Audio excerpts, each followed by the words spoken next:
വേണ്ട വേണ്ട, തനിക്ക് 2 അറ്റാക്ക് കഴിഞ്ഞിരിക്കുക.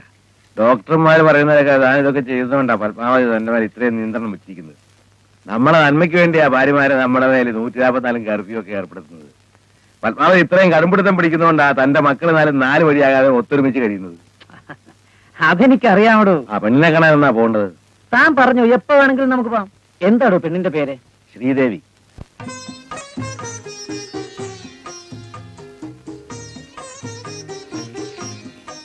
മഞ്ജു റെഡി ആയില്ലേ മോളെ? അവൾ എപ്പോഴേ ready.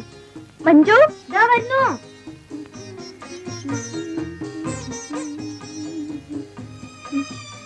Good morning daddy. Good morning. വാ ഡാഡി, നമുക്ക് കാലത്ത് ഓരോണ്ട് റമ്മി കളിക്കാം. ഇപ്പൊ വേണോ മോളെ? ഇത് സൺഡേ അല്ലേ, വേറെ ജോലിയൊന്നുമില്ലല്ലോ. വാ ഡാഡി. ഓക്കേ.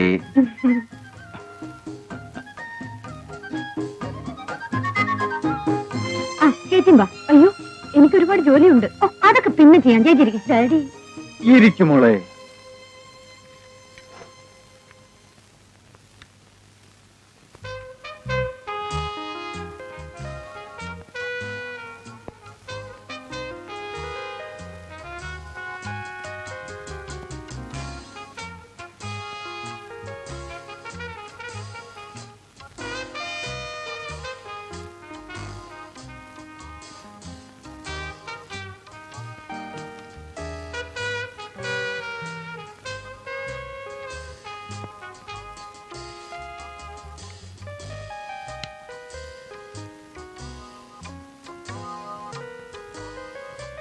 ഡാഡി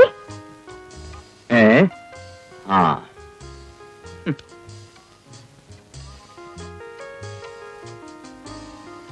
ഡാഡി കണ്ടോ മഞ്ജു കള്ളക്കളി കളിച്ചു. അത് പറ്റില്ല, റീഷഫിൾ ചെയ്യണം. ഇല്ല ഡാഡി, ഞാൻ കള്ളക്കളിയൊന്നും കളിച്ചിട്ടില്ല. പറ്റില്ല, റീഷഫിൾ ചെയ്യണം. അയ്യോ ഡാഡി, ഞാൻ കള്ളക്കളി കളിക്കില്ലെന്ന് ഡാഡിക്ക് അറിയില്ലേ? ഈ ചേച്ചി ചുമ്മാ കള്ള പറയാ. റീഷഫിൾ ചെയ്തേ പറ്റൂ. ഇങ്ങനെയാണെങ്കിൽ ഞാൻ കളിക്കാനില്ല. ഡാഡി ഇനി മേലിൽ എന്നെ കളിക്കാൻ വിളിക്കരുത്. മോളങ്ങനെ ഡാഡി ഉടക്കിപ്പോയാലോ? Good morning forest uncle. Good morning. എന്താ കാര്യം എന്ന് വെച്ചാൽ അങ്കിളോട് പറ, അങ്കിൾ സമാനം ഉണ്ടാക്കാം. ഞാൻ കള്ളക്കളി കളിച്ചെന്ന് ഡാഡിയും ചേച്ചിയും കൂടി പറയുന്നു. ഇവർ രണ്ടുപേരും കൂടിയാ കള്ളക്കളി കളിച്ചത്. ആ ഇപ്പൊ വാതി വെറുതെയായോ? അല്ലെങ്കിൽ ഇവള് ഭയങ്കരിയാ. മോളെ അങ്കിളിനൊരു കാപ്പി എടുക്ക്. നല്ല A1 ടീ, മധുരം കൂടുതൽ കിട്ടും. ഇരിക്കുള്ളേ. പിന്നെ എന്തൊക്കെ ഉണ്ടോ വിശേഷം? ഒരു നല്ല വിശേഷം കൊണ്ടാണ് ഞാൻ വന്നിരിക്കുന്നത്. നമ്മുടെ ശ്രീദേവിക്ക് ഒരു വിവാഹാലോചനയായിട്ടാണ് എന്റെ ഇന്നത്തെ ഇങ്ങോട്ടുള്ള ആഗമനം. പയ്യൻ സുന്ദരൻ, ഫാക്ടറി ഓണർ. ആളെങ്ങനെയുണ്ട് അങ്കിൾ? സ്മാർട്ട് ആണോ? കല്യാണം നിനക്കല്ല ചേച്ചിക്ക, അവിടെ കഴിഞ്ഞിട്ട് പോരെ നിനക്ക്. കല്യാണക്കാര്യം പറയുന്നത് കേട്ടേ ഇപ്പഴേ നിന്ന് രസിക്കണ്ട. പോ തലവഴിഞ്ഞ്. എങ്ങനെയുണ്ടോ? നമ്മളുമായിട്ട് ഇണങ്ങി പോകുന്ന ആൾക്കാരാണോ? ഇണക്കത്തിനൊന്നും ഒരു കുഴപ്പമില്ല. നടന്ന ഇതൊരു നല്ല കാര്യമാണ്. താൻ കേട്ട് കാണും, തിരുവനന്തപുരത്തെ മംഗലത്തെ വിശ്വനാഥ മേനോൻ. ഓഹോ, ഫാക്ടറി സ്വത്തുക്കളൊക്കെയുള്ള വലിയ കുടുംബക്കാരാ. മേനോൻ 2 അറ്റാക്ക് കഴിഞ്ഞിരിക്കുക, അതുകൊണ്ട് ഇപ്പൊ റെസ്റ്റാ. ഫാക്ടറിക്കാരോട് നോക്കുന്ന മൂത്ത 2 ആമക്കളാ. അതിലിളയവനാണ് പയ്യൻ സുരേഷ്. പിന്നെ മേനോന്റെ ഭാര്യയോടല്ലോ പത്മാവതി അമ്മ, അവരാണ് ആ കുടുംബത്തിന്റെ ഒരു ഐശ്വര്യം. നല്ല അടുക്കും ചിട്ടയും ഡിസിപ്ലിനും ഒക്കെ ഉള്ള സ്ത്രീയാ. അത് പറഞ്ഞാൽ ശരിയാവില്ല, താൻ നേരിട്ട് പോയി കാണണം. ഒരു കാര്യം ഞാൻ ഉറപ്പുതരാം, ശ്രീദേവിക്ക് ആ വീട്ടിൽ ചെന്നാൽ യാതൊരു കുറവുണ്ടാവില്ല. തനിക്ക് അത്ര വിശ്വാസമാണെങ്കിൽ നമുക്ക് ആലോചിക്കാം. അവരൊന്ന് പെണ്ണൊന്ന് കാണട്ടെ. 93, 94, 95, 96,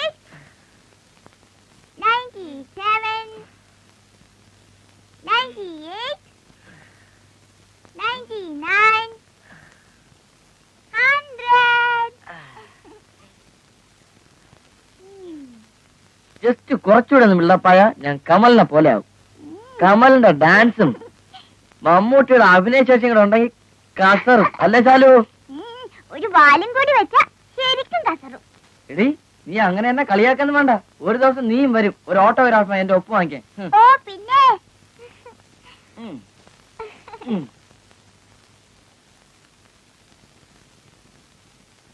ടിങ്കു, നീ അവിടെ എന്തെടുക്കുക? ഞാൻ ഇവിടെ എക്സർസൈസ് ചെയ്യാം മമ്മി. ഗുഡ്. കാലത്തെ എക്സർസൈസ് ചെയ്യുന്നത് വളരെ നല്ലത് തന്നെ. ആ നീ ഇങ്ങ് വന്നേ. എന്താ മമ്മി? നാളെ സുരേഷിന് പെണ്ണ് കാണാൻ പോകുന്നുണ്ട്. ഡാഡിയും രവിയും നീയും കൂടാണ് പോകുന്നത്. അയ്യോ അപ്പൊ സുരേഷ് ഏട്ടൻ വേണ്ടേ? വേണ്ട. പെണ്ണിന്റെ കുടുംബവും ചുറ്റുപാടുകളും അന്വേഷിച്ചറിയുന്നതിന് മുമ്പ് ചെറുക്കനും പെണ്ണും തമ്മിൽ കാണുന്ന സമ്പ്രദായമൊക്കെ അന്തസ്സുള്ള കുടുംബങ്ങൾക്ക് യോജിച്ചല്ല. ആ പിന്നെ ഞാൻ നിന്നെ അയക്കുന്ന എന്തിനെന്നറിയോ? പെണ്ണ് കാണാൻ? അല്ല, നിന്റെ ഡാഡിയോട് ചെല്ലുമ്പോ കൈ കിട്ടുന്ന സ്വീറ്റ്സ് ഒക്കെ വാരി തിന്നും, തീർത്തു വലിക്കും. അങ്ങനെ വല്ലതും ചെയ്യുന്നുണ്ടോ നോക്കാൻ വേണ്ടിയാ. അക്കാര്യം ഞാനേറ്റു. പിന്നൊരു കാര്യം, നീ അവിടെ ചെന്ന് വിട്ടുപേരുകളൊന്നും വിളിച്ചു പോകരുത്. ഓ, ഇവിടെ നിന്ന എന്റെ ലൈഫ് സ്പോയിൽ ആയത് തന്നെ. ഒരു സിനിമ നടനാൻ പറ്റുമെന്ന് തോന്നുന്നില്ല. വല്ല പൂന ഇൻസ്റ്റിറ്റ്യൂട്ടിലും ചേരാന്ന് വെച്ചാൽ പൈസ ഇല്ല. ദൈവമേ, ഒരു കൊച്ചു കലാകാരന്റെ കൂമ്പടയുന്നു.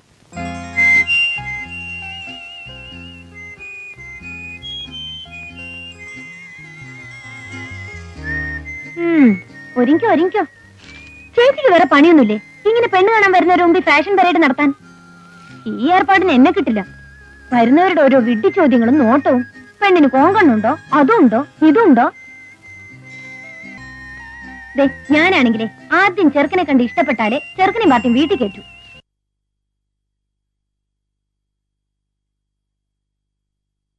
കാര്യം വരുമ്പോ നീ അങ്ങനെ ചെയ്താൽ മതി. അതത്രേ ഉള്ളൂ.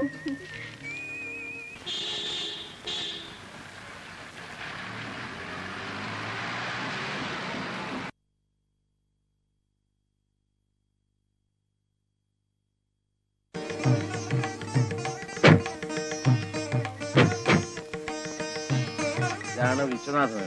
നമസ്കാരം. നമസ്കാരം. വന്നാലേ. ഓ,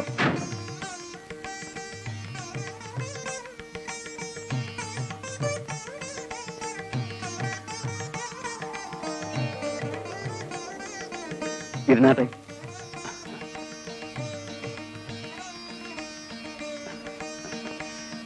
യാത്രയൊക്കെ സുഖമായിരുന്നു? ആ, അസുഖം വന്നേ പിന്നെ ആദ്യമായിട്ടാ ദൂരയാത്ര. ചേച്ചി, അവര് വന്നു തോന്നുന്നു. പാർട്ടി എങ്ങനെയുണ്ട് ഞാൻ നോക്കിട്ട് വരാം.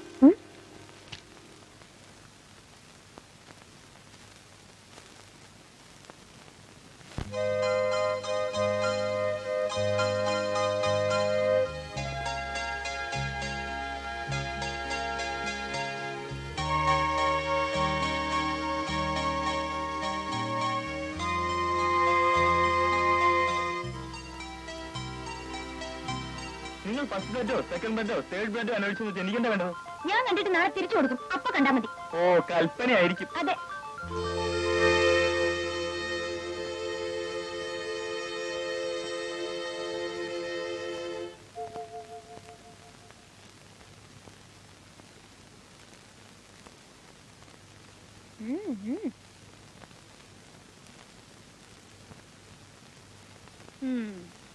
ചെറുക്കനെ കുറിച്ച് അറിയാൻ ആകാംക്ഷയുണ്ടല്ലേ?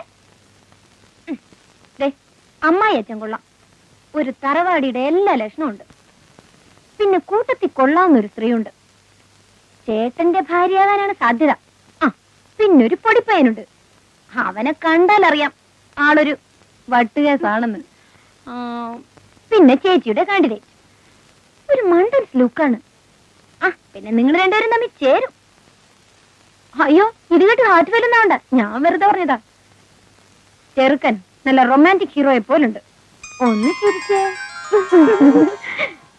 അപ്പൊ നമുക്ക് മധുരത്തിൽ ആരംഭിക്കാല്ലേ? ഡാഡിക്ക് മധുരം കഴിക്കാൻ പാടില്ലെന്നാ പറഞ്ഞിരിക്കുന്നത്. എന്നാര് പറഞ്ഞു? മമ്മിയുടെ ഓർഡറാ.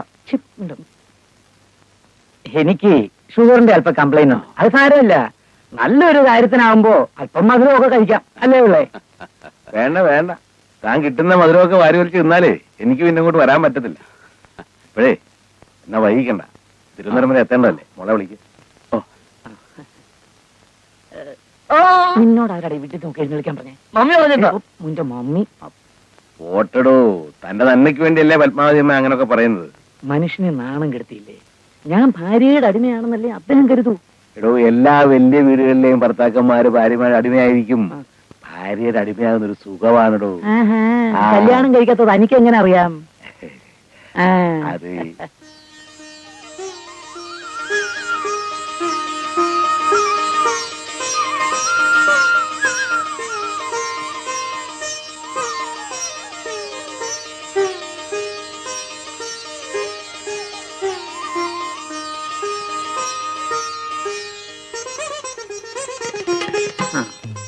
പെൺകുട്ടികളായാൽ ഇങ്ങനെ അടക്കോ ഒതുക്കോ ഒക്കെ വേണം. മോളിരിക്കെ. ആ, ഞാനാണ് സുരേഷിന്റെ അച്ഛൻ. ഇത് അവന്റെ ചേട്ടന്റെ ഭാര്യ ഗീത. ആ അതെന്റെ ഇളയ സന്തതി ടിങ്കു. പേര് ടിങ്കു എന്നാണെങ്കിലും സ്വഭാവം മങ്കിയുടെയാ. വലിയ സിനിമാ കമ്പക്കാരനാ.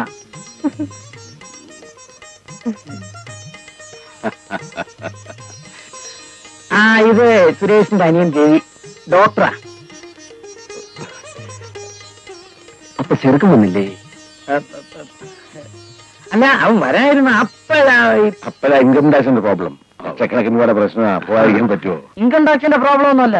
ചെറുക്കൻ ആദ്യം പെണ്ണിനെ കാണാൻ പോകുന്നത് അന്തസ്സാടാണെന്നാ മമ്മി പറഞ്ഞത്. അതാ ചേട്ടൻ വരായിരുന്നത്. മതി മതി, ഇവർക്ക് എന്തെങ്കിലുമൊക്കെ സംസാരിക്കാനുണ്ടാവും. സംസാരിക്കട്ടെ. ഇവിടുത്തെ തോട്ടത്തിൽ കുറച്ച് നല്ലൊന്നും ചെടികൾ കണ്ടു. നമുക്ക് അതൊക്കെ ഒന്ന് നോക്കാൻ പോവാം. ആട്ടെ. ആ വന്നതെ. രവിക്കെന്തെങ്കിലും ചോദിക്കാനുണ്ടെങ്കിൽ ചോദിക്കാം.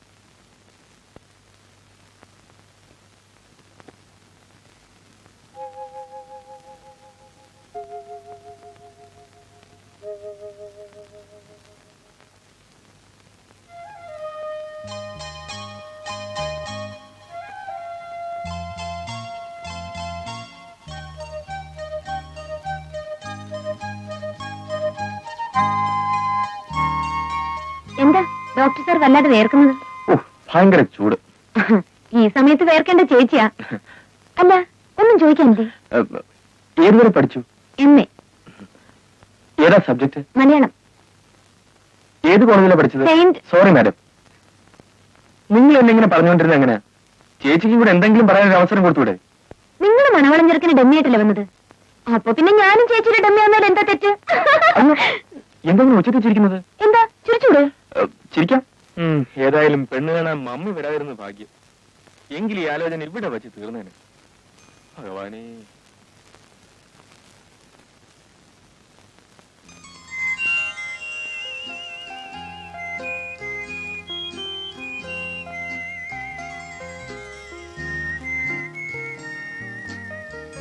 ഹലോ, ഈ ലോകത്തിനൊന്നും അല്ലെന്ന് തോന്നുന്നു.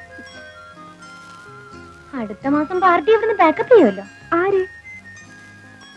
അങ്കിൾ പറഞ്ഞത് കൊളിച്ചിരുന്ന് കേട്ടിട്ട് പെണ്ണ് പൊട്ടങ്ങളി കളിക്കുന്നു. ഓടി.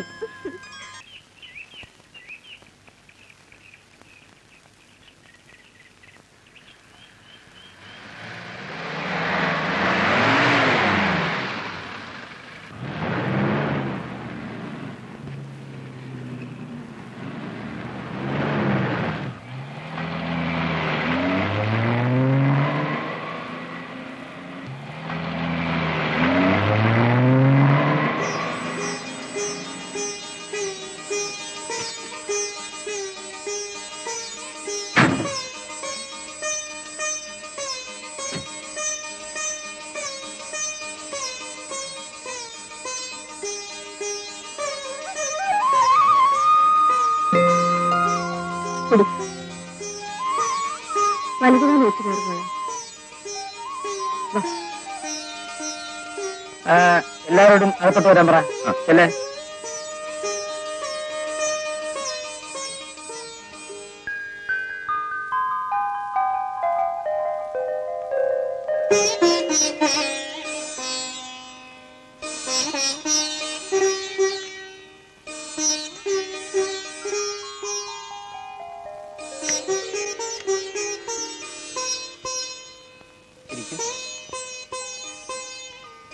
ഒറ്റയ്ക്കിരുന്ന് ബോറടിക്കാണല്ലേ?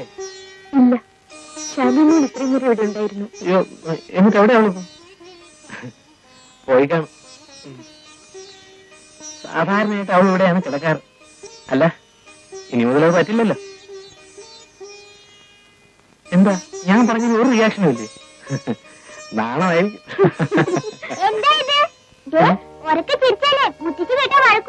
ആഹാ, നീ ഇവിടെ വന്ന് വിളിച്ചിരിക്കായിരുന്നു. കള്ള പാതാണി. മോള് വാ, നിന്നെ അപ്പുറത്തോണ്ടേ കിടത്താം. വേണ്ട വേണ്ട, ആന്റിയുടെ മുറി ഇതാണ്. മുറി മാറി കിടന്ന ആന്റിക്ക് ഉറക്കം വരത്തില്ല. അയ്യോ,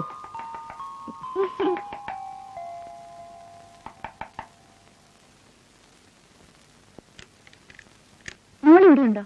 അയ്യോ ഉണ്ടതാ. ആഹാ, നീ ഇവിടെ വന്നിരിക്കണോ? മോളെ മമ്മിയിലൂടെ കിടക്കാം. ഞാൻ ഇവിടെ കിടന്നാലോ മമ്മി? വരുന്നുണ്ടോ അതോ മുത്തശ്ശി വിളിക്കണോ? അയ്യോ വേണ്ട, എന്നാ വാ. Good night aunty. Good night uncle. ഓ ചേട്ടത്തി, ഇവിടെ പ്രത്യേകം നോക്കണേ.